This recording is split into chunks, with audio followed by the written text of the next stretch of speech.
வானம் பூமியும் மாறிடினும் உம் வார்த்தை மாறாதது. வாழ்வின் தீபமாய் வழி நடத்தும் உம் வசனம் நிலையானது.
வாழ்வின் தீபமாய் வழி நடத்தும் வசனம் நிலையானது.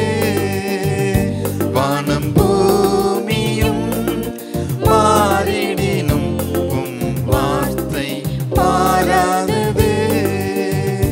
வாழ்வின் தீபமாய் வழி நடத்தும் வசனம் நிலையானது. இயேசு கிறிஸ்துவின் இனிய நாமத்திலே உங்கள் அனைவருக்கும் எங்களுடைய அன்பான வாழ்த்துக்கள். வாரத்தோறும் காணொளி காட்சி மூலமாகவும் ஹெவன் டிவி மூலமாகவும் உங்கள் அனைவரையும் நாங்கள் சந்திப்பதிலே மிகுந்த மகிழ்ச்சி அடைகிறோம். தேவனாகிய கர்த்தர் உங்கள் அனைவரையும் ஆசீர்வதிப்பாராக. கண்களை மூடி நாம் ஜெபிப்போம். சர்வ வல்லமையுள்ள எங்கள் தேவனாகிய கர்த்தாவே, நன்றி உள்ள உள்ளத்தோடு கூட கர்த்தருடைய நாமத்தை மகிமைப்படுத்துகிறோம். தேவனாகிய கர்த்தர் இந்த வேலையை எங்களுக்கு தந்தீர். சற்று நேரம் உம்முடைய பாதப்படிகளை நாங்கள் தரித்திருந்து உம்முடைய வேத வாக்கியங்களை நாங்கள் சிந்திக்கத்தக்கதாக நீர் எங்களுக்கு கிருபை தந்திருக்கிறீர். உமக்கே மகிமை உண்டாகட்டும். உம்முடைய வார்த்தைகளை கேட்கக்கூடிய அருமையான தேவ பிள்ளைகளை கர்த்தர் ஆசீர்வதிக்கும்படி ஜெபிக்கிறோம். உமக்கே மகிமை உண்டாகட்டும். துதிகன மகிமையெல்லாம் கேறொடுக்கிறோம்.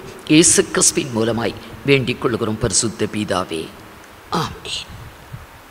எபிரெயர் 12ஆம் அதிகாரம் 26, 27, 28 3 வசனங்களை வாசிக்கலாம். அவருடைய சத்தம் அப்பொழுது பூமியை அசைய பண்ணிற்று. இன்னும் ஒரு தரம் நான் பூமியை மாத்திரமல்ல வானத்தையும் அசைய பண்ணுவேன் என்று இப்பொழுது வாக்குத்தத்தம் செய்திருக்கிறார்.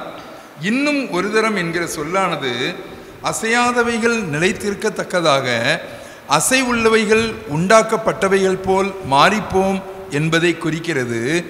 ஆதலால் அசைவில்லாத ராஜ்யத்தை பெறுகிறவர்களாகிய நாம் பயத்தோடும் பக்தியோடும் தேவனுக்கு பிரியமாய் ஆராதனை செய்யும்படி கிருபையை பற்றி கொள்ள கடவோம். போதும். கர்த்தருக்கு மகிமை உண்டாகட்டும். இந்த இடத்துல ஆவியானவர் பவுலை கொண்டு பேசுகிறார். கர்த்தருடைய சத்தம் ஒரு நாளிலே பூமியை அசைய பண்ணிற்றார். கர்த்தர் ஒரு வாக்குத்தத்தம் செய்திருக்கிறார். இன்னும் ஒரு முறை நான் பூமியை மாத்திரமல்ல வானத்தையும் சேர்த்து நான் அசைக்கப் போகிறேன் என்று சொல்லுகிறார். இந்த இடத்துல அவர் அசைக்கும் போது இன்னும் ஒரு தரம் என்கிற சொல்லானது அசையாதவைகள் நிலைத்திருக்கத்தக்கதாக அசைவுள்ளவைகள் உண்டாக்கப்பட்டவைகள் போல மாறிப்போம் என்பதை குறிக்கிறது அப்படின்னு எழுதுகிறார். அசைவுள்ளவைகள் அசையாதவைகள். அசைவுள்ளவைகள் கர்த்தர் அசைக்கும் போது மாறிப்போம். எப்படி உண்டாக்கப்பட்டதோ அப்படியே மாறிப்போம். ஆனால் அசையாதது நிலைத்திருக்கும். அது என்றென்றைக்கும் நிலைத்திருக்கும். ஏனென்றால் அது அவருடைய ராஜ்யம்.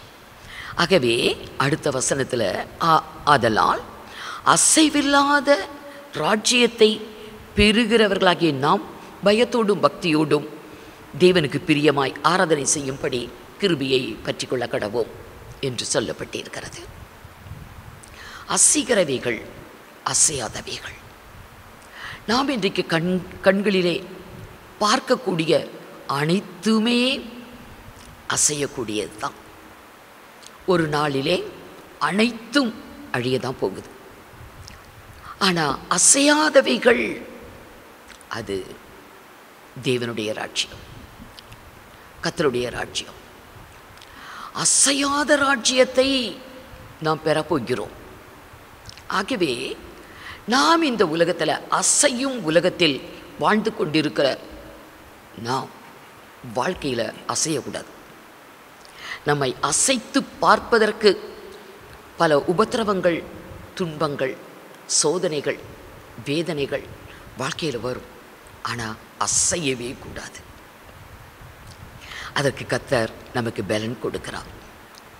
நாம் வாழ்ந்து கொண்டிருக்கிற இந்த உலகம் ஒரு அசைவுள்ள ஒரு உலகம். தேவன் அசைக்கப் போகிறார், அது அழியப் போகுது.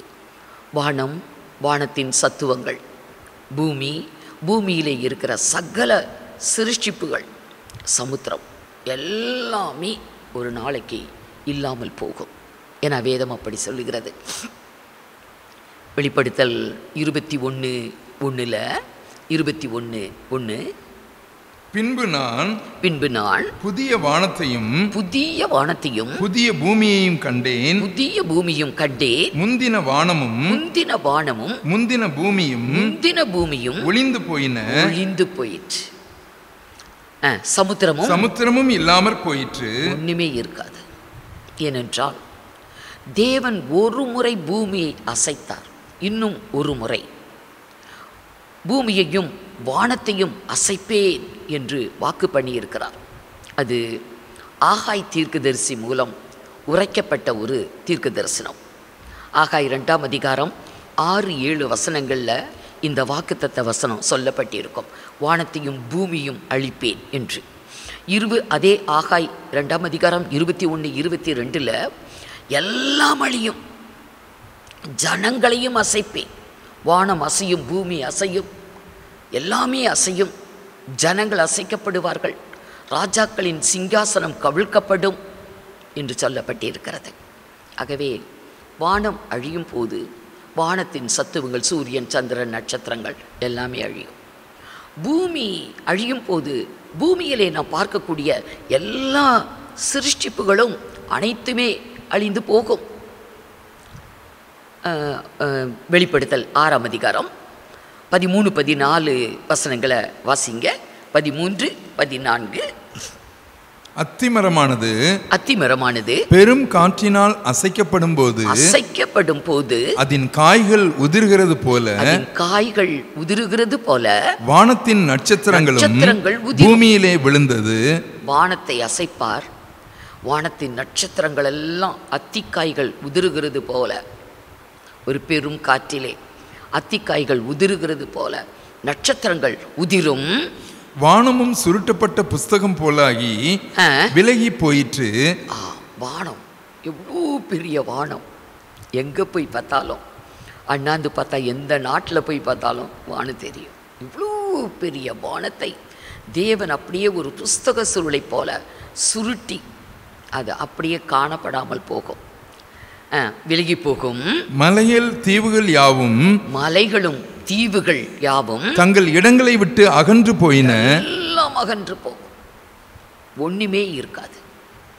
வான பூமி அழியும் போது எல்லாம் போயிடும். அதனால தான் பிரசங்கி சொல்லுவார், எல்லாம் மாயை. இன்றைக்கு நம்ம கண்களில் பார்க்கக்கூடிய அனைத்தும் மாயை. நம்ம கண்ணில் பார்க்கக்கூடிய அனைத்தும், நம்ம எதெல்லாம் பார்க்குறோம், வானத்தில் சத்துவங்களை பார்க்குறோம், பூமியில் சிருஷ்டிப்புகளை பார்க்குறோம், சமுத்திரத்தை பார்க்குறோம், சமுத்திரத்தில் உள்ள ஜீவராசிகளை பார்க்கிறோம். இன்னும் உலகத்தில் எவ்வளோ காரியங்கள், மனிதன் எதையோ கண்டுபிடிச்சு எதையோ கட்டி எழுப்பி உலகத்தில் பல காரியங்கள் நடைபெற்று கொண்டு இருக்கிறது. இதெல்லாம் நம்ம கண்ணில் பார்க்குறோம். எல்லாம் மாயை. வானத்தின் கீழே, சூரியனுக்கு கீழே, இந்த பூமியிலே உண்டாயிருக்கிற எல்லாம் மாயை, அனைத்தும் அழிந்து போகக்கூடியது, ஒன்றுமே நிலைக்காது என்று பிரசங்கி 2ஆம் அதிகாரம் 17வது வசனத்தில் சொல்லுவார். அது மட்டும் இல்லை, 12ஆம் அதிகாரம் 8வது வசனத்தில் மாயை எல்லாமே மாயை என்பான். 12:8 வாசிங்க. மாயை எல்லாம் மாயை என்று பிரசங்கி சொல்லுகிறான். மாயை, அனைத்துமே மாயை. இந்த உலகத்தில் எதுவுமே நிலைக்கிறது எதுவுமே கிடையாது, எல்லாமே மாயை. மனதுக்கு சஞ்சலம், எல்லாம் மனதுக்கு சஞ்சலம். இன்றைக்கு இருக்கிற வானமும் பூமியும் அக்கினிக்கு இரையாக வைக்கப்பட்டிருக்கிறது என்று வேதத்தில் அப்போஸ்தலனாகிய பேதுரு தன்னுடைய நிருபத்தில் எழுதுவார். இன்றைக்கு நாம் பார்க்கக்கூடிய வானமும் பூமியும் அது அக்கினிக்கு இரையாக வைக்கப்பட்டு இருக்கிறது. ஆகவே வானம் பூமி அழியும். 2 பேதுரு 3ஆம் அதிகாரம் 7வது வசனம். 7. இப்பொழுது இருக்கிற வானங்களும் இப்பொழுது இருக்கிற வானங்களும் பூமியும் அந்த வார்த்தையினாலேயே அக்கினிக்கு இரையாக வைக்கப்பட்டு தேவ பக்தி இல்லாதவர்கள் நியாயம் தீர்க்கப்பட்டு அழிந்து போகும் நாள் வரைக்கும் காக்கப்பட்டிருக்கிறது. 10, 11. கர்த்தருடைய நாள் இரவிலே திருடன் வருகிற விதமாய் வரும். அப்பொழுது வானங்கள் மடமட என்று அகன்று போகும். பூதங்கள் வெந்து உருகி போகும். பூமியும் பூதலங்களும் வெந்து உருகி போகும். பூமியும் அதில் உள்ள கிரியைகளும் எரிந்து அழிந்து போகும். எல்லாம் சாம்பலாயிரும். இன்றைக்கு ஒன்றுமே இருக்காது. கண்ணில் நாம் இன்று பார்க்கக்கூடிய அனைத்தும் எல்லாமே அழிந்துடும். இதில் அசைவுள்ளவைகள் உண்டாக்கப்பட்டவைகள் போல அப்படியே மாறிப்போம். மாயை அது உண்டாக்கப்பட்டது போல இல்லாமலே போயிடும். அப்படி தேவன் அசைக்கும் போது அசையாத ஒன்று இருக்குது. அது அவருடைய ராஜ்யம். நமக்காக அவர் ஆயத்தப்படுத்தின அவருடைய ராஜ்யம். இப்போ வாசிக்கலாம். எபிரேயர் 12ஆம் அதிகாரம் 27, 28 வசனங்களை வாசிங்க. இன்னும் ஒரு தரம் என்கிற சொல்லானது அசையாதவைகள் நிலைத்திருக்கத்தக்கதாக அசைவுள்ளவைகள் உண்டாக்கப்பட்டவைகளைப் போல மாறிப்போம் என்பதை குறிக்கிறது. ஆதலால் அசைவில்லாத ராஜ்யத்தை பெறுகிறவர்களாகிய நாம் ஒன்னே ஒன்று தான், கர்த்தருடைய ராஜ்யம். அசையாதது கர்த்தருடைய ராஜ்யம். நம்ம அங்கதான் போக போறோம். ஆகவே அசைவில்லாத ராஜ்யத்தை வசிங்க பெறுகிறவர்களாகிய நாம் அசைவில்லாத ராஜ்யத்தை நாம் அடைய போகிறோம். அதை பெற போகிறோம். நாம் பயத்தோடும் பக்தியோடும் தேவனுக்கு பிரியமாய் ஆராதனை செய்யும்படி கிருபையை பற்றி கொள்ள கடவும். நமக்கு இந்த ஒரே ஒரு வாழ்வு, இந்த ஒரு வாழ்வு முடிந்ததும் அசையாத ராஜ்யத்தை நம்ம சுதந்திரிக்க போகிறோம். அதற்கு நாம் இந்த அசைவுள்ள இந்த பூமியில், அழியப் போகிற இந்த பூமியில் நாம் தேவனாகிய கர்த்தருக்கு பயத்தோடும் பக்தியோடும் அவருக்கு ஆராதனை செய்யணும். அவருக்கு நாம் ஆராதனை செய்யும் பொழுது ஏதோ நம்ம ஆராதனை செய்யணும் என்ற கடமைக்காக அல்ல, உண்மையான ஒரு தெய்வ பயத்தோடு, ஒரு தெய்வ பக்தியோடு, பயத்தோடும் பக்தியோடும் தேவனுக்கு ஆராதனை செய்யும்படி கிருபையை பற்றி கொள்ள கடவும். அதுக்கெல்லாம் கிருபை வேணும். கிருபை இருந்தால் தான் பயத்தோடும் பக்தியோடும் நாம் அவருக்கு ஆராதனை செய்ய முடியும், அவருக்கு முன்பாக பணிந்து கொள்ள முடியும். ஆகவே கிருபையை பற்றி கொள்ள கடவோம் என்று சபைக்கு இந்த வார்த்தையை எழுதுகிறார். அசைவில்லாத ராஜ்யத்தை வரப்போகிறோம். ஆகவே இந்த பூமியில் நாம் அசையக்கூடாது. நம்முடைய கிறிஸ்தவ ஜீவியத்தில், நம்முடைய கிறிஸ்தவ வாழ்வில் நம்மை அசைத்து பார்ப்பதற்கு பல காரியங்கள் வரும். சாத்தான் பல துன்பங்களை வாழ்க்கையில் கொண்டு வருவான். பல துன்பங்கள், சோதனைகள், உபத்திரவங்கள், வேதனைகள் இதெல்லாம் வரும். ஏன்னா உலகம் பொல்லாங்கனுக்குள் கிடக்கிறது. உலகம் துன்மார்க்கருடைய கையில் விடப்பட்டு இருக்கிறது. அதன் மத்தியில் கர்த்தருடைய பிள்ளைகள் வாழ்ந்து கொண்டிருக்கிறோம். ஆகவே உபத்திரவங்கள், துன்பங்கள், சோதனைகள், வேதனைகள் வாழ்க்கையில் எத்தனையோ நேரிட்டது, இன்னும் நேரிட தான் போகுது. ஆகவே அப்போஸ்தலனாகிய பவுல் தெசலோனிக்கே சபைக்கு அவர் சொல்லுகிறார். ஏன்னா அந்த சபைக்கு ரொம்ப உபத்திரவம், மிகுந்த உபத்திரவம், அதிகமான உபத்திரவத்தில் அந்த தெசலோனிக்கே பட்டணத்தில் இருக்கிற பரிசுத்தவான்கள், தேவனுடைய ஜனங்கள், கர்த்தருடைய சபை பல துன்பங்களை அவர்கள் அனுபவித்து கொண்டு இருந்தாங்க. ஆகவே அவர்களுக்கு அப்போஸ்தலனாகிய பவுல் சொல்லுகிறார். 1 தெசலோனிக்கேயர் 3ஆம் அதிகாரம் 2, 3, 4 வசனங்கள்ல, இந்த உபத்திரவங்களினாலே ஒருவனும் அசைக்கப்படாதபடிக்கு உபத்திரம் வந்திருக்குது. ஆனா நீங்க அசையக்கூடாது, கர்த்தரை விட்டு விலகக்கூடாது, சத்தியத்தை விட்டு விலகக்கூடாது, சபையை விட்டு விலகக்கூடாது, விசுவாசத்தை விட்டு விலகக்கூடாது. கர்த்தருக்குள்ளே நீங்கள் உண்மையாக இருக்கணும், உறுதியாக இருக்கணும். உண்மையாக இருந்தால் 10 நாள் தான் உபத்திரவம், அப்புறம் அது நம்ம விட்டு விலகிடும். 10 நாள் உபத்திரப்படுவீர்கள், 10 நாள் சோதிக்கப்படுவீர்கள். அதுக்கு ஜீவ கிரீடத்தை தேவன் கொடுக்கிறார், உண்மையாக இருப்போமானால். ஆகவே உபத்திரவம் என்பது நம்முடைய வாழ்க்கையில் நம்மை அசைத்து பார்க்கும். ஆகவே உபத்திரவங்களினாலே ஒருவனும் அசையாதபடிக்கு உங்களை திடப்படுத்தவும் உங்கள் விசுவாசத்தை பற்றி உங்களுக்கு புத்தி சொல்லவும் நம்முடைய சகோதரனும் தேவ ஊழியக்காரனும் கிறிஸ்துவின் சுவிசேஷத்தில் எங்கள் உடன் வேலையாளுமாகிய தீமோத்தேயுவை அனுப்பினோம். ஊழியக்காரர்கள் அனுப்பப்படுறாங்க, அவங்களை திடப்படுத்தணும், தைரியப்படுத்தணும். சபை மக்கள் உபத்திரவத்தை அனுபவிக்கும் போது, துன்பத்தை அனுபவிக்கும் போது ஊழியர்கள் அவங்கள தைரியப்படுத்தணும், திடப்படுத்தணும், அவங்களுக்கு ஆறுதல் சொல்லணும். அதுக்காக அப்போஸ்தலனாகிய பவுல் தீமோத்தேயுவை அனுப்பி வைக்கிறான். இன்னும் கீழே சொல்லிக்கிட்டு வருவார், நான் உங்கள் மத்தியில் இருக்கும்போதே நான் சொன்னேன் உங்களுக்கு உபத்திரவம் வரும் என்று நான் உங்களுக்கு சொல்லியிருந்தேன். உபத்திரம் வராமல் இருக்காது. அவசியமான சில துன்பங்களை நாம் அனுபவித்து தான் ஆகணும். அவருடைய ராஜ்யத்தை சுதந்திரிக்க போகிற நாம், அவரோடு நித்தியமாய் வாழப்போகிற நாம், இன்றைக்கு அவசியமான சில பாடுகள், துன்பங்கள், உபத்திரவங்கள் நமக்கு அனுமதிக்கப்பட்டு இருக்கிறது. அதை நம்ம அனுபவித்து தான் ஆகணும். ஆகவே அப்போஸ்தலனாகிய பவுல் தெசலோனிக்கே பட்டணத்தில் இருக்கும்போது சபைக்கு சொல்கிறாரு, நான் உங்களிடத்தில் இருக்கும்போது சொன்னேனே உபத்திரம் வரும்னு, அப்படியே வந்து விட்டது. ஆம், அவர்களுக்கு வந்த உபத்திரவம் சாதாரண உபத்திரவம் அல்ல. 1 தெசலோனிக்கேயர் 1 அதிகாரம் 6-7 வசனங்களை வாசிங்க. 6-7. நீங்கள் மிகுந்த உபத்திரவம் அவர்கள் அனுபவித்தது சாதாரண உபத்திரம் அல்ல, ஒரு மிகுந்த உபத்திரவத்தை. அவங்களாம் நம்மளுக்கு முன்னாடி போன பரிசுத்தவான்கள், சபை மக்கள், நம்மை போல கர்த்தரை விசுவாசித்து ரட்சிப்பை பெற்று நமக்கு முன்னால் போன பரிசுத்தவான்கள். அவர்களை நம்முடைய வாழ்வில் மாதிரியாய் பார்க்க வேண்டும். மிகுந்த உபத்திரவத்தை அடைந்தார்கள். மிகுந்த உபத்திரவத்தில் பரிசுத்த ஆவியின் சந்தோஷத்தோடு, நமக்கு சந்தோஷம் உலகத்தில் கர்த்தருடைய ஆவியானவர் கொடுக்கிற சந்தோஷம்தான், கர்த்தருடைய சந்தோஷம்தான். என்னுடைய சந்தோஷத்தை உங்களுக்கு கொடுக்கிறேன் என்றார். என்னுடைய சமாதானத்தை கொடுக்கிறேன் என்பது மாத்திரமல்ல, என்னுடைய சந்தோஷத்தையும் கொடுக்கிறேன் என்றார்.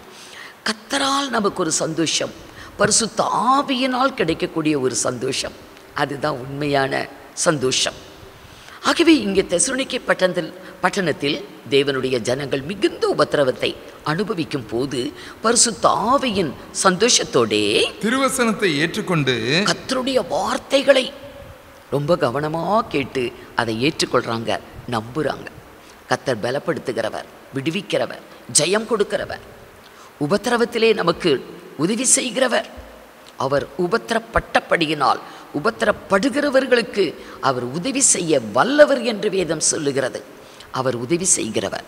ஆகவே திருவசனத்தை அவர்கள் மிகுந்த ஒரு நம்பிக்கையோடு அதை விசுவாசித்து ஏற்றுக்கொண்டு எங்களையும் கர்த்தரையும் பின்பற்றுகிறவர்களாகி, அப்போஸ்தலனாகிய பவுல் சொல்றாரு, எங்களையும் பின்பற்றீங்க, தேவனையும் பின்பற்றீங்க. இன்றைக்கு ஒரு ஊழியர் அப்படி சொல்ல முடியுமா? எங்களை பின்பற்றுங்க என்று சொல்லத்தக்க அளவுக்கு இன்றைக்கு தேவ ஊழியர்கள் காணப்பட வேண்டும். அப்போஸ்தலனாகிய பவுல் சொல்லுகிறார், தெசலோனிக்கே பட்டணத்தில் இருந்த ஜனங்கள் ஊழியர்களை பின்பற்றினாங்க, கர்த்தரையும் பின்பற்றினாங்க, எங்களை பின்பற்றினார்கள் என்று. மிகுந்த உபத்திரவத்தை அவர்கள் அனுபவித்தாங்க. இவர்கள் அனுபவித்த உபத்திரவம் தப்பு செய்தல்ல. இன்றைக்கு நம்ம தப்பு செய்து நம்மளே ஒரு பிழை நம்முடைய வாழ்வில் நடந்துருச்சு, அது நிமித்தம் சில பாடுகள், துன்பங்களை நம்ம அனுபவிக்கிறோம். நாம் தப்பு தவறு செய்து அதனால் ஒரு துன்பம், கஷ்டம், அதனால் எந்த ஒரு மேன்மையும் கிடையாது. இவர்கள் அனுபவிக்கிற பாடு தேவனுடைய ராஜ்யத்தின் நிமித்தம். தெசலோனிக்கே பட்டணத்தில் இருந்த சபை மக்கள் அனுபவித்த துன்பம் தேவனுடைய ராஜ்யத்தின் நிமித்தம் நீங்கள் துன்பத்தை அனுபவிக்கிறீங்க என்று பவுல் எழுதுவார். 2 தெசலோனிக்கேயர் 1 அதிகாரம் 4-6 வரைக்கும் பாருங்க. நீங்கள் சகிக்கிற சகல துன்பங்களிலும் உபத்திரவங்களிலும் பொறுமையையும் விசுவாசத்தையும் காண்பிக்கிறதன் நிமித்தம் உங்களை குறித்து நாங்கள் தேவனுடைய சபைகளில் மேன்மை பாராட்டுகிறோம். நீங்கள் தேவனுடைய ராஜ்யத்தின் நிமித்தம் பாடு அனுபவிக்கிறவர்களாய் இருக்க. தேவனுடைய ராஜ்யத்தின் நிமித்தம், சத்தியத்துக்காக, சபைக்காக, கர்த்தருடைய நாமத்துக்காக, ஆத்துமாக்கள் ரட்சிக்கப்படுவதற்காக இவங்களுக்கு கொஞ்சம் பாடுகள் வந்துருச்சு. நமக்கு வந்திருக்கிற பாடுகள், உபத்திரவங்கள் எது நிமித்தம்? நம்முடைய வாழ்க்கையில் ஆசை, இச்சை, இதில் நம்ம விழுந்து போயிருப்போம், இல்லைனா தவறு செய்திருப்போம். அதனால பல துன்பங்களை அனுபவிச்சுட்ருக்குறோம். அவர்கள் அப்படி அல்ல. தேவனுடைய ராஜ்யத்தின் நிமித்தம் நீங்கள் துன்பத்தை அனுபவிக்கிறீங்க. நீங்கள் தேவனுடைய ராஜ்யத்தின் நிமித்தம் பாடு அனுபவிக்கிறவர்களாய் இருக்க அந்த ராஜ்யத்திற்கு நீங்கள் பாத்திரர் என்று எண்ணப்படும்படிக்கு. தேவனுடைய ராஜ்யத்தின் நிமித்தம் நம்ம பாடுகளை அனுபவித்தால் நாம் அந்த ராஜ்யத்தை சுதந்திரிக்க நாமே பாத்திரவான்கள். ஏன்னா அந்த ராஜ்யத்தில் திரள் கூட்ட ஜனங்க போயிருக்கிறாங்க. கர்த்தருடைய சிங்காசனத்துக்கு முன்பாக வெள்ளை அங்கி தரித்து குருத்தோலை பிடித்து கொண்டு கர்த்தரை மகிமைப்படுத்தி கொண்டு இருக்கிறாங்க. அப்போ யோவான் இந்த தரிசனத்தை பார்க்கிறார். மூப்பர்களில் ஒருவன் வந்து கேட்பான், இவங்கெல்லாம் யார், எங்கிருந்து வந்திருக்காங்கன்னு தெரியுமா? அதுக்கு ஆண்டவனே, அது உங்களுக்கு தான் தெரியும் என்று அவன் சொல்லுவான். இவர்கள் எங்கிருந்து வந்தவர்கள்? மிகுந்த உபத்திரவத்தில் இருந்து வந்தவர்கள். தங்கள் அங்கிகளை ஆட்டுக்குட்டியானுடைய இரத்தத்திலே தோய்த்து வெளுத்தவர்கள் என்று சொல்லுவான். அப்போ மிகுந்த உபத்திரவத்தில், தேவனுடைய ராஜ்யத்தின் நிமித்தம் நீங்கள் துன்பப்படுறதுனால அந்த ராஜ்யத்திற்கு நீங்கள் பாத்திரவான்கள் அப்படின்னு சொல்லப்பட்டு இருக்கிறது. வாசிங்க, பாத்திரவான்கள் ஆனபடியால் தேவன் நியாயமான தீர்ப்பு செய்கிறவர் என்பதற்கு இதுவே அத்தாட்சியாய் இருக்கிறது. உங்களை உபத்திரவப்படுத்துகிறவர்களுக்கு உபத்திரவத்தையும், உங்களை உபத்திரப்படுத்துகிறவர்களுக்கு உபத்திரவத்தையும், உபத்திரவப்படுகிற உங்களுக்கு எங்களோட கூட இளைப்பாறுதலையும் பிரதிபலனாக கொடுப்பது தேவனுக்கு நீதியாய் இருக்கிறது. தேவனுடைய நீதி. நம்மளை இன்னைக்கு உலகத்தில் உபத்திரப்படுத்துகிறவங்க நிறைய பேர் இருக்காங்க. நம்ம சத்தியத்தை ஏற்றுக்கொண்டதுனால, கர்த்தரை ஏற்றுக்கொண்டதுனால, நாம் இன்னைக்கு கர்த்தரை பிரஸ்தாபம் பண்ணுகிறதுனால கர்த்தருக்குள்ளே வாழ்ந்து கொண்டிருக்கிற இந்த ஒரு அழகான அருமையான இந்த வாழ்வை பார்த்து இன்றைக்கு சாத்தான் பல மனிதனுக்குள்ளே புகுந்து நம்மளை நிந்தித்து, அவமதித்து, தூஷித்து நம்மளை துன்பத்துக்கு ஆளாக்கும். ஆனால் தேவனுடைய ராஜ்யத்தின் நிமித்தம் நாம் அதை அனுபவிக்கிறதுனால நிச்சயமாகவே நமக்கு நித்திய ராஜ்யம் உண்டு. உங்களை உபத்திரப்படுத்துகிறவர்களுக்கு உபத்திரவம். நம்மளை யார் உபத்திரப்படுத்துகிறாங்களோ அவங்களுக்கு தேவன் உபத்திரவத்தையும், உபத்திரப்படுகிறவங்களுக்கு எங்களோடு கூட அந்த மேன்மையான இளைப்பாறுதலையும் பிரதிபலனாய் கொடுப்பது தேவனுக்கு நீதி. அருமையானவர்களே, அதனால தான் அப்போஸ்தலனாகிய பவுல் சொல்லுவார், கிறிஸ்துவின் அன்பை விட்டு எங்களை பிரிப்பவன் யார்? இந்த உலகத்திலே கர்த்தருடைய அன்பை விட்டு, கர்த்தரை விட்டு பிரிப்பதற்கு பல உபத்திரவங்கள், துன்பங்கள், சோதனைகள், பசி, பட்டினி இதெல்லாம் வரும். அப்போஸ்தலனாகிய பவுலுக்கு வந்துச்சு. அவர் சொல்லுவார், உபத்திரவமோ, வியாகுலமோ, துன்பமோ, பசியோ, பட்டயமோ, நிர்வாணமோ, நாசமோசமோ, இவை எல்லாவற்றிலேயும் நாம் நம்மில் அன்பு கூறுகிறவராலே முற்றிலும் ஜெயம் கொள்ளுகிறவர்களாய் இருக்கிறோமே, கிறிஸ்துவின் அன்பை விட்டு பிரிப்பவன் யார்?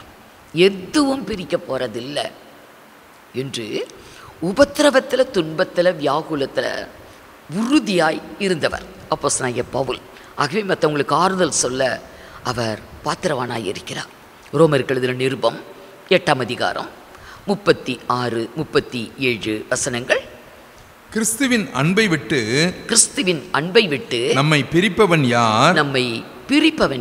உபத்திரவமோ, வியாகுலமோ, துன்பமோ, பசியோ, நிர்வாணமோ, நாசமோசமோ, பட்டயமோ, இவை எல்லாவற்றிலேயும் நாம் நம்மில் அன்பு கூறுகிறவராலே முற்றும் ஜெயம் கொள்ளுகிறவர்களாய் இருக்கிறோமே. கிறிஸ்துவின் அன்பை விட்டு உபத்திரம் பிரிக்காது, துன்பம் பிரிக்காது, வியாகுலம் பிரிக்காது, பசி, பட்டினி, பட்டயம் ஒன்றும் பிரிக்காது. கிறிஸ்துவின் அன்பை விட்டு முற்றிலும் எங்களுக்கு அதிலே ஜெயம் உண்டு அப்படின்னு இந்த இடத்துல எழுதுகிறார். வரும் உபத்திரம் வரும். உபத்திரம் வராமல் இருக்காது. ஆனால் தேவன் அழிவுக்கு ஒப்பு கொடுக்க மாட்டார், தோல்விக்கு ஒப்பு கொடுக்க மாட்டார். ஷாத்ராக், மேஷாக், ஆபேத்நேகோ 7 மடங்கு சூடு ஏற்றப்பட்ட அக்கினியிலே தூக்கி வீசப்பட்டாங்க பாபிலோனில். கர்த்தருக்காக வைராக்கியமாய் நின்றவர்கள், வணங்க மாட்டோம் நீ நிறுத்தின சிலையை. எங்கள் தேவன், நாங்கள் ஆராதிக்கிற எங்கள் தேவன் எங்களை தப்புவிக்க வல்லவர். அப்படியே தப்புவிக்காவிட்டாலும் நாங்கள் நீ நிறுத்தின சிலையை நாங்கள் வணங்க போகிறதில்ல, ஆராதிக்க போகிறதில்ல என்று கர்த்தருக்காய் அத்தனை வைராக்கியமாய் நின்றவர்கள். ஆனால் கர்த்தர் ஒப்பு கொடுத்தார். ராஜா கட்டளையிட்டான், 7 மடங்கு சூடு ஏற்ற சொன்னான் சூளைய. இவங்களை தூக்கிட்டு போய் நெருப்பில் போட்டவங்க செத்து போனாங்க. அந்த அக்கினி, அந்த உஷ்ணம் இவங்களை தாக்கி. ஆனால் இவங்க வீசப்பட்டாங்க. அக்கினி சூளையிலே போடுவதற்கு அனுமதித்தார் கர்த்தர். ஆனால் அக்கினி பலவந்தம் செய்ய அனுமதிக்கவில்லை. கர்த்தரே வந்து இறங்கிட்டார். பரலோகத்தில் இருந்து தேவகுமாரன் இயேசு கிறிஸ்து, அவர் தேவகுமாரன், அவரே வந்து 4வது ஆளா அந்த அக்கினிக்குள்ள உலாவுகிறார். உபத்திரம் வரும், ஆனால் நம்மை ஒன்று செய்யாது. உபத்திரவங்களினாலே நீங்கள் அசைக்கப்படாதபடிக்கு நீங்கள் தைரியமாக இருக்கணும். அதற்காக தீமோத்தேயுவை அனுப்பி வைக்கிறேன் அப்படின்னு பவுல் தெசலோனிக்கே சபைக்கு எழுதுகிறார். உபத்திரவம் அசைக்கக்கூடாது. உபத்திரம் வரும், துன்பம் வரும், தேவனே ஒப்பு கொடுப்பார். ஆனால் உபத்திரவத்தை மேற்கொள்ள முடியும், துன்பத்தை மேற்கொள்ள முடியும், அது நம்மை மேற்கொள்ளாது. தானியேலை பார்க்கலாம். சிங்கக்கெபிக்குள்ள போடுவதற்கு தேவன் அனுமதித்தார். அந்த துன்பத்துக்கு அவனை தப்புவிக்கல, சிங்கக்கெபிக்குள்ள போடுறதுக்கு அனுமதித்தார். ஆனால் சிங்கத்தின் வாயை கட்டினார், அதற்கு அனுமதி இல்லை. சிங்கம் பட்சிக்க அனுமதி இல்லை. சிங்கக்கெபிக்குள்ள போறதுக்கு அனுமதி கொடுத்த கர்த்தர், அவரோட சித்தம். ஆனால் சிங்கத்துக்கு அனுமதி கொடுக்கல, தேவன் தப்புவித்தார். அப்போஸ்தலனாகிய பவுலை பார்க்கலாம். இந்த நிருபங்களை எழுதுகிற அப்போஸ்தலனாகிய பவுல் ஒரு கப்பல் யாத்திரையில் ரொம்பவே கஷ்டப்படுவாங்க. கப்பல் யூரோ கிலித்தோன் என்னும் கடும் காற்றினால் அடிபட்டு கப்பல் முன்பகுதி உடைந்து அது காற்று போகிற போக்கில் அது போக ஆரம்பிச்சிருச்சு. அதோட பாகங்கள் உடைஞ்சிருச்சு. இவங்க கடைசியாக எப்படியோ உயிர் பிழைக்கிறாங்க. மெலித்தா என்ற ஒரு தீவில் போய் சேர்றாங்க. அங்கே போன அந்த தீவார், மெலித்தா தீவார், இவங்களை இந்த கப்பல் யாத்திரையில் இவங்க அடிபட்டு வந்தவங்களை கடலில் நீந்தி கரை சேர்றாங்க. ஆகவே குளிரில் ரொம்ப அகப்பட்டதுனால அவங்களுக்கு விறகெல்லாம் போட்டு அனல் மூட்டி குளிர் காய வைத்தாங்க. அந்த சந்தர்ப்பத்தில் அப்போஸ்தலனாகிய பவுலும் என்ன பண்ணுறாரு, அவர் ஒரு விறகை எடுத்து அந்த அந்த நெருப்பில் போடுவார். விறகுகளை எடுத்து அப்படி போடுவார். அந்த விறகுக்குள் இருந்து ஒரு கட்டுவிரியன் பாம்பு பவுலின் கையை கவ்வி கொண்டது. அப்படியே கவ்விருச்சு. அந்த பாம்பின் பல்லு அவனை அப்படியே கவ்வி பிடிச்சிருக்குது. அந்த தீவில் இருக்கிறவங்கெல்லாம் பார்க்குறாங்க. இவன் கடல் தாண்டி மறுகரைக்கு வந்த போதிலும் அவன் செய்த பாவம் அவனை விட்டுல. இனி இப்போ கொஞ்ச நேரத்தில் வீக்கம் கண்டு செத்துருவான் என்று அவங்க எல்லாம் எதிர்பார்த்துக்கிட்டு இருக்கிறாங்க. ஆனால் அந்த கட்டுவிரியன் பாம்பை பவுல் அந்த நெருப்புக்குள்ள அப்படி உதறி தள்ளிடுவான். கையை கவ்வி கொண்டிருக்கிற, கடித்து கொண்டிருக்கிற அந்த பாம்பை நெருப்பில் உதறி போட்டுருவான். போட்டுட்டு பேசாமல் இருப்பான், ஒன்றும் வரல. அப்போ ஜனங்க, ஓ இவன் தேவனாக இருக்கும், ஒரு தேவராக இருப்பான் அப்படின்னு சொல்லி பேச்சை மாற்றிடுவாங்க. பாருங்க, அப்போஸ்தலர் 28 அதிகாரம் 3 to 6 வரைக்கும் பவுல் சில விறகுகளை வாரி அந்த நெருப்பின் மேல் போடுகையில் ஒரு விரியன் பாம்பு அனலுரைத்து புறப்பட்டு அவனுடைய கையை கவ்விக்கொண்டது. விஷப்பூச்சி அவன் கையிலே தொங்குகிறதை அந்நீராகிய அந்த தீவார் கண்டபோது இந்த மனுஷன் கொலைபாதகன், இதற்கு சந்தேகமே இல்லை, இவன் சமுத்திரத்திற்கு தப்பி வந்தும் பழியானது இவனை பிழைக்க ஒட்டவில்லை என்று தங்களுக்குள்ளே சொல்லிக் கொண்டார்கள். அவன் அந்த பூச்சியை தீயிலே உதறி போட்டு ஒரு தீங்கும் அடையாதிருந்தான். அவனுக்கு வீக்கம் கண்டு அல்லது அவன் சடிதியாய் விழுந்து சாவான் என்று அவர்கள் பார்த்து கொண்டிருந்தார்கள். நெடுநேரமாய் பார்த்து கொண்டிருந்தும் ஒரு சேதமும் அவனுக்கு வராததை கண்டபோது வேறு சிந்தையாகி இவன் தேவன் என்று சொல்லிக் கொண்டார்கள். இவன் தேவனாதான் இருப்பான். ஏன்னா விஷப்பாம்பு, கட்டுவிரியன் விஷப்பாம்பு, அது கடிச்ச பிறகு சாகலியே. பாம்பை கடிப்பதற்கு அனுமதித்தார் தேவன். ஆனால் அந்த விஷம் அவன் உடம்புல பாதிப்பதற்கு அனுமதி கொடுக்கல. பாம்பு கடிக்கிறதுக்கு அனுமதி கொடுத்துட்டார், அது கடிக்கட்டும். ஆனால் அந்த பாய்சன் இவனுடைய உடம்புல பாதிப்பை, ஒரு மரணத்தை ஏற்படுத்துவதற்கு தேவன் ஒப்பு கொடுக்கவில்லை. அப்படிதான் அருமையானவர்களே, நம்முடைய வாழ்க்கையில் துன்பங்கள், உபத்திரவங்கள் அது தேவனுடைய அனுமதியின் பேரில் வரும். அது நம்மளை ஒன்றும் செய்யாது, நம்மை மேற்கொள்ளாது, நம்மை அழிக்காது, நம்மை கஷ்டப்படுத்தாது, நஷ்டப்படுத்தாது. தேவன் அதுக்கு அனுமதி கொடுக்கலை. சிங்கக்கெபிக்குள்ள போடுவதற்கு அனுமதி கொடுத்தார், சிங்கத்தின் வாயை கட்டி வச்சிட்டார், அதுக்கு அனுமதி இல்லை. ஷாத்ராக் மேஷாக் ஆபேத்நேகோ அக்கினியில் போடுறதுக்கு அனுமதி கொடுத்தார், அக்கினி பலவந்தம் செய்வதற்கு அனுமதி கொடுக்கல. அப்படிதான் நம்முடைய வாழ்க்கையில் என்ன துன்பங்கள் நேரிட்டாலும் இன்றைக்கு அந்த உபத்திரவம் நம்மை அசைக்காது. அதனால தான் அப்போஸ்தலன் பவுல் சொன்னார், கிறிஸ்துவின் அன்பை விட்டு பிரிப்பவன் யார்? எது பிரிக்கும்? உபத்திரமோ, வியாகுலமோ, துன்பமோ, பசியோ, பட்டயமோ, நிர்வாணமோ, நாச மோசமோ, இது ஒன்றும் பிரிக்காது. இது ஒன்றும் என்னை பிரிப்பதில்லை, அசைக்காது அப்படின்னார். தாவீதை பார்க்கலாம், அவன் சொல்லுவான். அப்போஸ்தலர் 2ஆம் அதிகாரம் 25வது வசனம், நான் அசைக்கப்படுவதில்லை, நான் அசைக்கப்படுவதில்லை என்று சொல்லுவான். வாசிங்க. அவரை குறித்து தாவீது, கர்த்தரை எப்பொழுதும் எனக்கு முன்பாக நிறுத்தி நோக்கி கொண்டிருக்கிறேன். கர்த்தரை எனக்கு முன்பாக எப்பொழுதும் நிறுத்தி நோக்கி கொண்டிருக்கிறேன், நான் அசைக்கப்படாதபடிக்கு அவர் என் வலது பார்சத்திலே இருக்கிறார். தாவீது சொல்லுவான், எப்பொழுதுமே கர்த்தரை எனக்கு முன்பாக நிறுத்தி நான் கர்த்தரை பார்த்து கொண்டிருக்கிறேன், கர்த்தருடைய முகத்தையே நான் நோக்கி கொண்டிருக்கிறேன். அவர் என் வலது பார்சத்தில் இருக்கிறபடியால் நான் அசைக்கப்படுவதில்லை. கர்த்தரை அவனுக்கு முன்பாக நிறுத்தி கர்த்தரை நோக்கி கொண்டிருக்கிறான். எப்பொழுதும் கர்த்தரை துதித்து கொண்டிருப்பான், கர்த்தரை பாடிக்கொண்டே இருப்பான், கர்த்தரை மகிமைப்படுத்தி கொண்டே இருப்பான். கர்த்தரை நான் எக்காலத்திலும் ஸ்தோத்திரிப்பேன், அவர் துதி எப்போதும் என் வாயில் இருக்கும் என்று பாடினான். கர்த்தருடைய ஆலயம் அத்தனை வாஞ்சை, கர்த்தரிடத்தில் அவ்வளோ வாஞ்சை, மானாடுது நீரோடைகளை வாஞ்சித்து கதறுகிறது போல அவனுடைய ஆத்துமா கத்தருக்காய் வாஞ்சித்து கதறது. அதிகாலையில் கர்த்தரை வாஞ்சிக்கிறான். வறண்டதும் விடாய்த்ததும் தண்ணீர் அற்றதுமான நிலத்திலே என் ஆத்துமா உம்மேல் தாகமாயிருக்கிறது என்று அத்தனை வாஞ்சை கண்முன் நிறுத்தி நோக்கி கொண்டிருக்கிறான். ஆகவே நான் அசைக்கப்படுவதில்லை.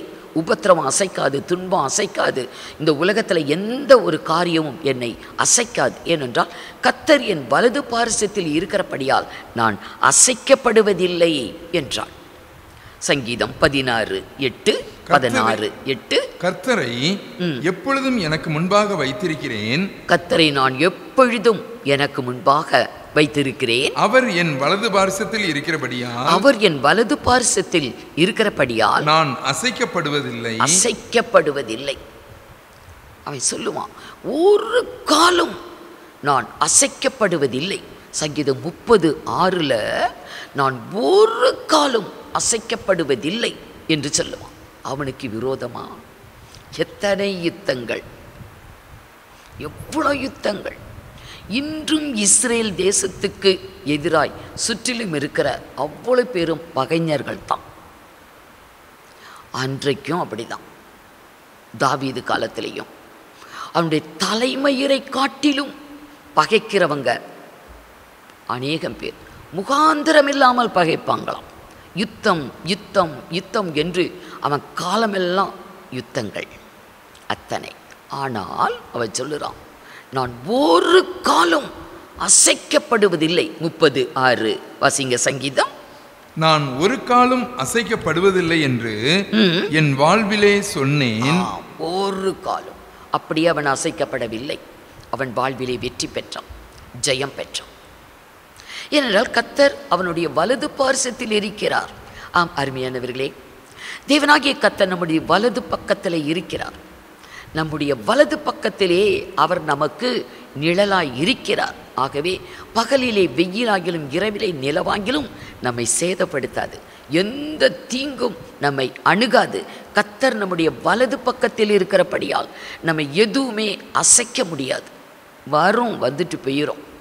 121:5 கர்த்தர் உன்னை காக்கிறவர், கர்த்தர் உன்னை காக்கிறவர், கர்த்தர் உன் வலது பக்கத்திலே, கர்த்தர் உன் வலது பக்கத்திலே உனக்கு நிழலாய் இருக்கிறார். நிழலாய் இருக்கிறார். பகலிலே வெயிலாகிலும், பகலிலே வெயிலாகிலும், இரவிலே நிலவாகிலும் உன்னை சேதப்படுத்துவதில்லை.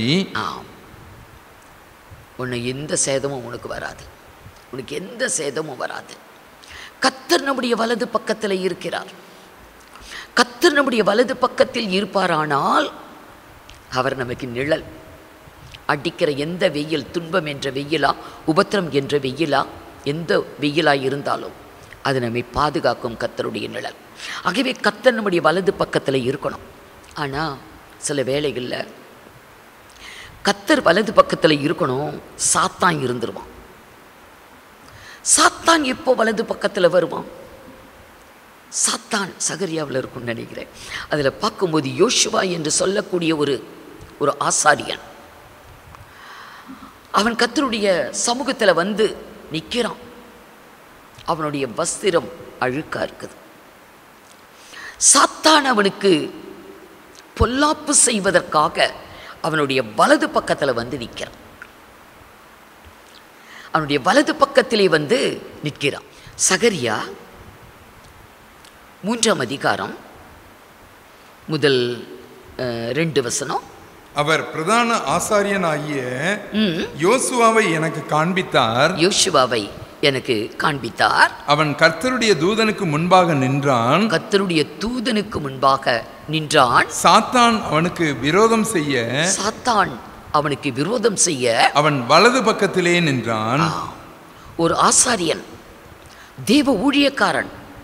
ஆனால் அவனுக்கு வலது பக்கத்தில் சாத்தான் ஒரு தீங்கு செய்வதற்காக, அவனுக்கு ஒரு தீமை செய்வதற்காக வலது பக்கத்தில் வந்து நிற்கிறான்.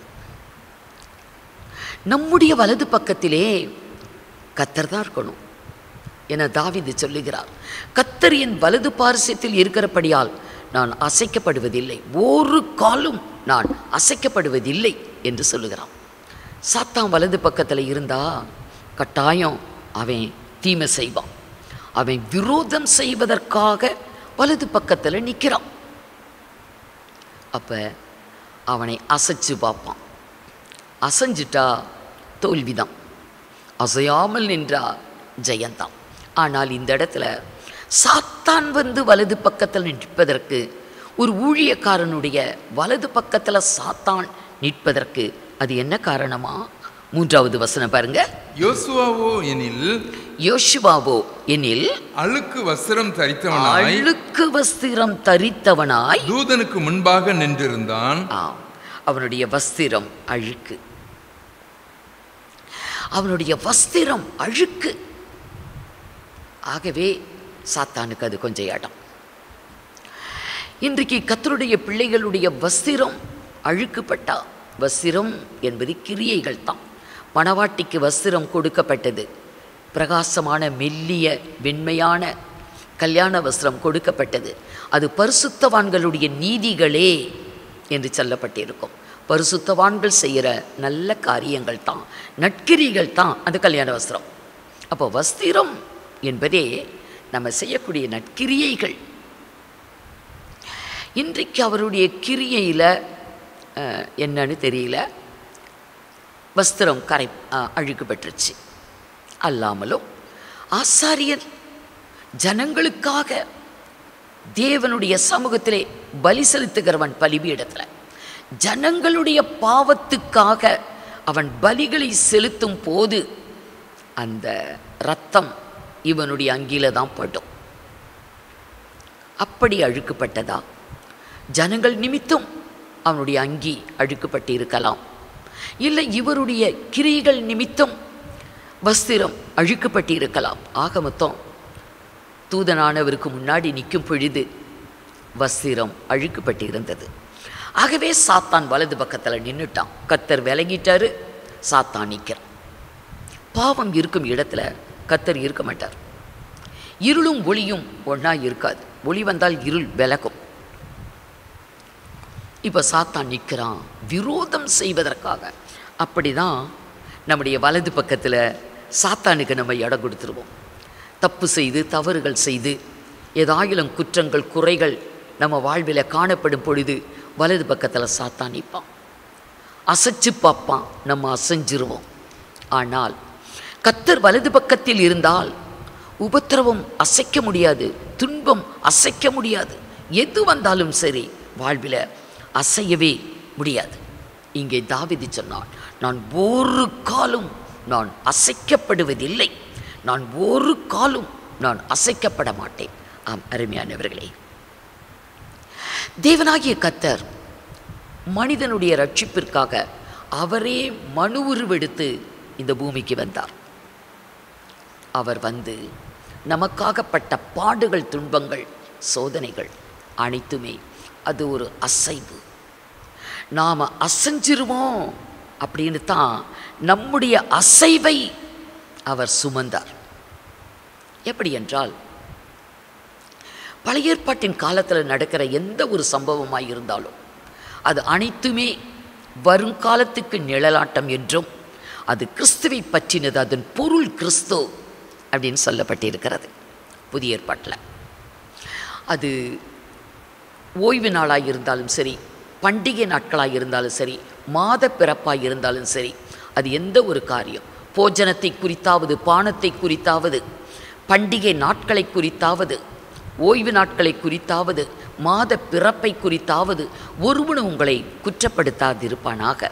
அது வரும் காலத்துக்கு நிழல் என்றும் அதன் பொருள் கிறிஸ்துவை பற்றினது என்றும் வேதத்தில் சொல்லப்பட்டு இருக்கிறதை பார்க்கலாம். கொலோசியர் 2ஆம் அதிகாரம் 16, 17 வசனங்களை பாருங்க. ஆகையால் போஜனத்தையும் பானத்தையும் குறித்தாவது, பண்டிகை நாளையும் மாத பிறப்பையும் ஓய்வு நாட்களையும் குறித்தாவது ஒருவனும் உங்களை குற்றப்படுத்தாதிருப்பானாக. அவைகள் வரும் காரியங்களுக்கு நிழலாய் இருக்கிறது, அவைகளின் பொருள் கிறிஸ்துவை பற்றினது. அதன் பொருள் கிறிஸ்துவை பற்றினது. வரும் காலத்துக்கு நிழல் என்று சொல்லக்கூடிய வருங்காலம் அது இந்த காலம். கிறிஸ்து வந்துவிட்டார். இந்த காலம் இங்கே சொல்லப்பட்டிருக்கிறது. போஜனம், பானம், பண்டிகை நாட்கள், இது எல்லாமே உள்ளான மேலோட்டமாக ஒரு கருத்து இருக்கும். ஆனால் உள்ளான ஒரு கருத்து எல்லாமே கிறிஸ்துவை பற்றினது. போஜனம், அவரே போஜன பலியானார் கிறிஸ்து. பானம், அவரே பானபலியாய் தன்னை ஒப்பு கொடுத்தார் கிறிஸ்து. அப்படியே பண்டிகைகள், ஒவ்வொரு பண்டிகை எடுக்கலாம். இஸ்ரவேல் ஜனங்களுக்கு தேவனே கொடுத்த பண்டிகை. நம்மளுக்கெல்லாம் நம்ம கொண்டாடுற பண்டிகைலாம் மனிதனே கண்டுபிடிச்ச பண்டிகை, தேவன் கொடுக்கல. அவர்களுக்கு 7 பண்டிகைகள் தேவன் கொடுத்து, இது நீங்கள் நித்திய காலமாக நீங்கள் இதை ஆசரிக்கணும் அப்படின்னு சொல்லி ஒரு 7 பண்டிகைகள் கொடுப்பார். லேவியராகமம் 23ஆம் அதிகாரத்தில் முதலிருந்து கடைசி வரைக்கும் அதில் பண்டிகைகள் சொல்லப்பட்டிருக்கிறோம். அதில் 2வது பண்டிகையை பார்க்கலாம். லேவியராகமம் 23ஆம் அதிகாரம் 10:11 வசிங்க. நீ இஸ்ரவேல் புத்திரரோட சொல்ல வேண்டியது என்னவென்றால், நான் உங்களுக்கு கொடுக்கும் தேசத்தில் நீங்கள் போய் சேர்ந்து அதன் வெள்ளாண்மையை அறுக்கும்போது நீங்கள் அறுக்கும்போது உங்கள் அறுப்பின் முதற் பலனாகிய ஒரு கதிர்க்கட்டை ஆசாரியனிடத்தில் கொண்டு வர கடவன். உங்களுக்காக அது அங்கீகரிக்கப்படும்படி ஆசாரியன் அந்த கதிர்க்கட்டை ஓய்வு நாளுக்கு மறுநாளில் கர்த்தருடைய சன்னதியில் அசைவாட்ட வேண்டும். ஒரு பண்டிகை, இரண்டாவது பண்டிகை. இந்த இரண்டாவது பண்டிகை அறுப்பு, கதிர்கள் அறுத்து முதல் கட்டு அதை தேவ சமூகத்தில் கொண்டு வரணும், ஆசாரியனிடத்தில் கொடுக்கணும். கர்த்தர் அதை அங்கீகரிக்கும்படியாய், நம்மை அங்கீகரிக்கும்படியாய் அதை கொடுக்கணும். ஆசாரியன் அதை தேவ சமூகத்தில் அந்த கதிர்க்கட்டை எடுத்து அசைவாட்டுவான். கர்த்தர் அதை அங்கீகரிக்கிறார். பண்டிகை என்றாலும் அது வருங்காலத்துக்கு நிழலாய் இருக்கிறது.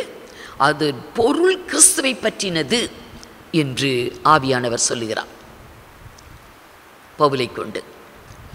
இது கிறிஸ்துவை பற்றினது பொருள். அந்த கதிர்க்கட்டு அசைக்கப்படுகிறது. இந்த பண்டிகையின் அர்த்தம் கிறிஸ்து தான். ஒரு உள்ளான கருத்து கிறிஸ்து இயேசு நமக்காக அந்த பூமிக்கு வந்தார். தேவனே மாம்சமானார். நமக்காய் வந்த பொழுது அசைக்கப்பட்டார். அவருக்கு நேரிட்ட அந்த சிலுவையின் பாடுகள், துன்பங்கள், எலும்புகள் கட்டுவிட்டது. இருதயம் மெழுகு போல உருகி குடல்களின் நடுவே சென்றது. அவருடைய நாவு மேல்வாயோடு ஒட்டி கொண்டது. அவருடைய எலும்புகளை அவரே எண்ணலாமா என்று அவருடைய பாடுகளை குறித்து சங்கீதத்தில் தீர்க்க தரிசனமாக சொல்லப்பட்டிருக்கிறது. 22ஆம் அதிகாரத்தில் எத்தனை பாடுகள். அவர் அசைக்கப்பட்டார். ஏனென்றால் நாம் அசையாமல் இருப்பதற்காக. கர்த்தர் சிலுவையிலே தாங்கொண்ணா வேதனையை அனுபவித்து துன்பத்தை அடைந்து அவர் அடிக்கப்பட்டு, நொறுக்கப்பட்டு, வாதிக்கப்பட்டு, நியாயம் தீர்க்கப்பட்டார். அசைக்கப்பட்ட கதிர்க்கட்டு. அது மட்டும் இல்லை, அந்த கதிர்க்கட்டு லேவியராகமம் 23ஆம் அதிகாரம் 14வது வசனம் 14. உங்கள் தேவனுக்கு காணிக்கையை நீங்கள் கொண்டு வரும் அந்நாள் மட்டும் அப்பமும் வாட்டிய கதிர். கதிர்க்கட்டை அசைப்பது மாத்திரமல்ல, நெருப்பில் வைத்து வாட்டுறாங்க. வாட்டி அதை இவங்க புசிக்கணும். வாட்டிய கதிர். அக்கினி போன்ற சோதனை. இயேசு கிறிஸ்து அனுபவித்த பாடுகள், துன்பங்கள், அது தாங்கொண்ணாத ஒரு அக்கினி சோதனை. இந்த கதிர் அக்கினியிலே வாட்டப்படுகிறது. அப்படிதான் துன்பத்தை அனுபவித்து அவருடைய மாம்சத்தையே நமக்கு கொடுத்தார். இதை புசிங்க, இதுதான் உண்மையான போஜனம். இதை புசிக்கிறவன் நித்திய ஜீவனை உடையவனாயிருப்பான். அவனை கடைசி நாளில் எழுப்புவேன். அவங்களுடைய கல்லறைகள் தான் திறக்கப்படும். கடைசி நாளில் நான் அவர்களை எழுப்புவேன், அவர் வெளிப்படும் நாளில் என்று சொன்னார். அசைக்கப்பட்ட ஒரு கதிர்க்கட்டு, நெருப்பிலே வாட்டப்பட்ட ஒரு கதிர்க்கட்டு. அது ஒரு பண்டிகை. இந்த பண்டிகை இதன் பொருள் கிறிஸ்துவை பற்றினது என்று வேதம் சொல்லுகிறது. கிறிஸ்து நமக்காக அசைக்கப்பட்டபடியால் நாம் அசைப்பதில்லை.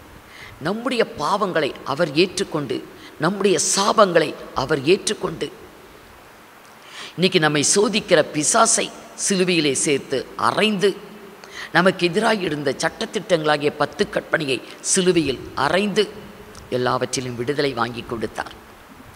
நமக்காகவே அவர் அசைக்கப்பட்டார், நெருப்பிலே வாட்டப்பட்டார். அத்தனை துன்பங்கள். ஆகவே நம்முடைய வாழ்வில் நமக்கு விடுதலை உண்டு. உபத்திரவத்திலே, துன்பத்திலே, வியாகுலத்திலே, எல்லாத்திலே நமக்கு விடுதலை. நம்ம அசையவே கூடாது.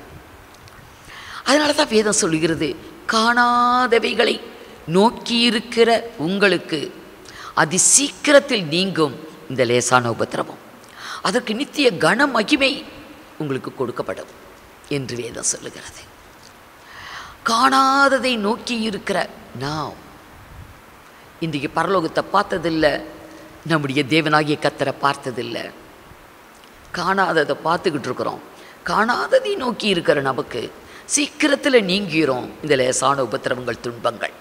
ஆகவே அசையக்கூடாது, அசைக்கப்படக்கூடாது. நாம் எப்பொழுதுமே நம்முடைய நம்பிக்கையை, நம்முடைய விசுவாசத்தை அறிக்கையிட வேண்டும். அறிக்கையிட்டு கொண்டே இருக்கணும். அவரைத்தான் நம்பி இருக்கிறோம், அவரையே நம்ம பற்றி கொண்டு இருக்கிறோம்.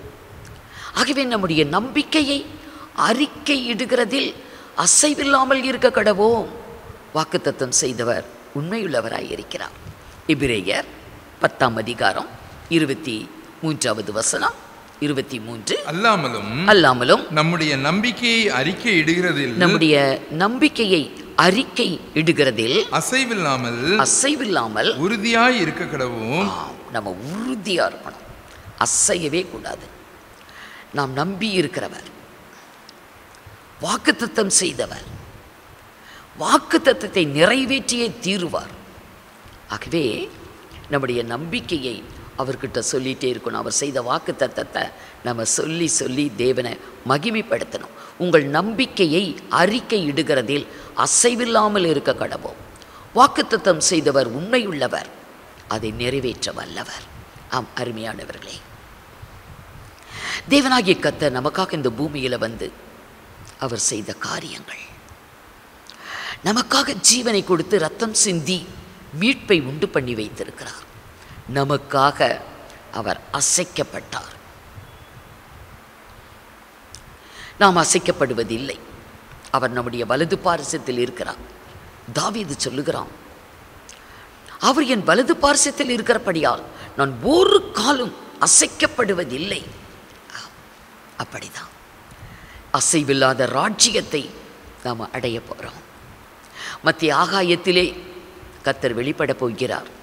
அவரை முகமுகமாய் நாம் பார்க்க போகிறோம். அவரோடு கூட அசைவில்லாத ராஜ்யத்தை நாம் சுதந்திரிக்கப் போகிறோம். ஆகவே அசைவில்லாத ராஜ்யத்தை பெறுகிறவர்களாகிய நாம் பயத்தோடும் பக்தியோடும் தேவனுக்கு ஆராதனை செய்ய கிருபையை பற்றி கொள்ள கடவோம் என்று வேதம் சொல்லுகிறது. பயத்தோட பக்தியோட நாம் அவர் வருகிற வரைக்கும் தேவனுக்கு ஆராதனை செய்ய கடமைப்பட்டவர்கள். நாம் எப்படி இருக்கிறோம்?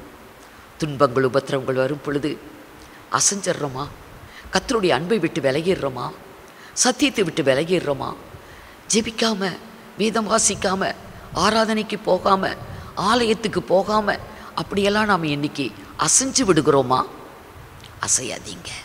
தேவனாகிய கர்த்தர் உங்களோடு உங்கள் வலது பார்சத்தில் இருக்கிறதுனால நீங்கள் ஆசீர்வதிக்கப்படுவீர்கள். தேவனாகிய கர்த்தர் உங்களை ஆசீர்வதிப்பாராக. கண்களை மூடி நாம் ஜெபிப்போம். எங்களை நேசிக்கிற நல்ல ஆண்டவரே, நீர் கொடுத்த இந்த நாளுக்காக நன்றி செலுத்துகிறோம். ஆண்டவரே, இந்த நாளிலும் கூட நீர் அருளின வேதத்திலிருந்து ஆண்டவரே உம்முடைய வசனங்களை தியானிக்க நீங்கள் கொடுத்த கிருபைக்காக நன்றி செலுத்துகிறோம் அப்பா.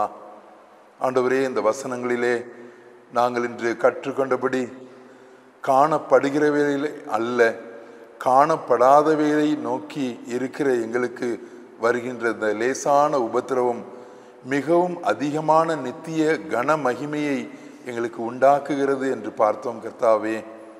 காணப்படுகிறவைகள் அனித்தியமானவைகள், காணப்படாதவைகள் நித்தியமானவைகள் என்று நாங்கள் பார்த்தோம் அப்பா.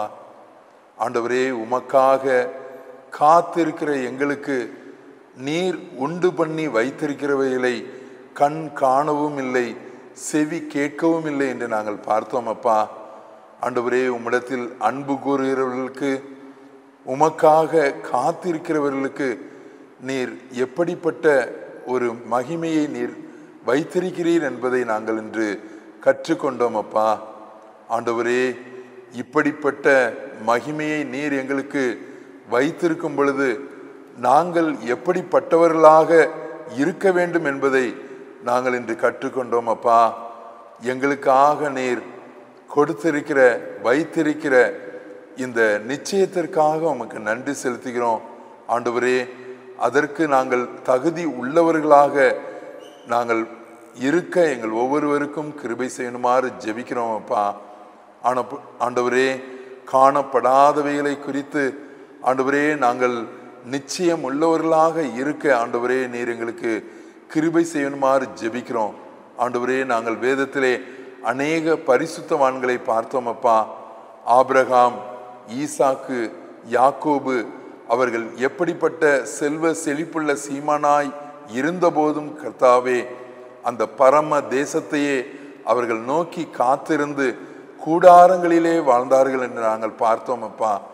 ஆண்டவரே, அவர்களைப் போலவே நாங்களும் எங்களை தாழ்த்தி இந்த உலகத்தில் உள்ள ஆண்டவரே பொருட்களுக்காக ஆண்டவரே மகிமைக்காக நாங்கள் காத்திராமல் ஆண்டவரே நாங்கள் காணப்படாத அந்த பரம கானானுக்காக நாங்கள் காத்திருக்க எங்களுக்கு கிருபை செய்யணுமாறு ஜெபிக்கிறோம் கர்த்தாவே.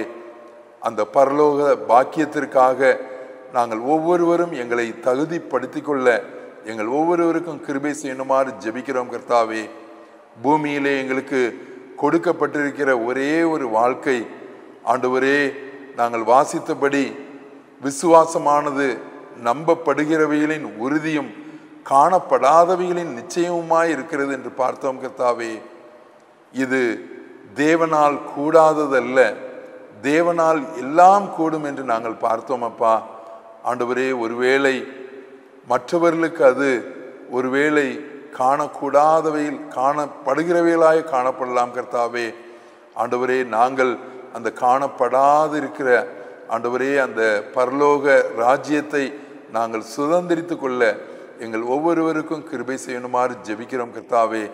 வாழுகின்ற ஒவ்வொரு நாட்களும் நாங்கள் ஒவ்வொருவரும் உமக்கு பிரயோஜனமுள்ள ஒரு வாழ்க்கை வாழ ஆண்டவரே மற்றவர்களையும் கூட உம்மண்டை நாங்கள் அழைத்து கொண்டு வருகிற ஒரு வெளிச்சத்தின் வாழ்க்கையை வாழ, எரிந்து பிரகாசிக்கின்ற ஒரு வாழ்க்கை வாழ ஆண்டவரே உம்மை நாங்கள் மற்றவர்களுக்கு வெளிப்படுத்துகிறவர்களாக ஒரு சாட்சியுள்ள வாழ்வு எங்களிடத்தில் காணப்படட்டும்பா. நாங்கள் ஒவ்வொருவரும் எங்களை அந்த பரம கானானுக்கு தகுதிப்படுத்தி கொள்ள நீர் எங்களுக்கு ஏற்படுத்தி வைத்திருக்கிற நித்திய கன மகிமையை நாங்கள் பெற்றுக்கொள்ள எங்களுக்கு கிருபை செய்யணுமாறு ஜெபிக்கிறோம் ஆண்டவரே. நீரே ஒவ்வொரு நாளும் எங்களை கரம் பிடித்து வழி நடத்தும். மீட்பர் இயேசுவின் மூலம் வேண்டிக் கொள்கிறோம் நல்ல பிதாவே, ஆமேன். என் ஆத்துமாவே கர்த்தரை ஸ்தோத்திரி, என் முழுவலுமே அவருடைய பரிசுத்த நாமத்தை ஸ்தோத்திரி. என் ஆத்துமாவே கர்த்தரை ஸ்தோத்திரி, அவர் செய்த சகல உபகாரங்களையும் மறவாதே. ஆமேன். Praise the Lord.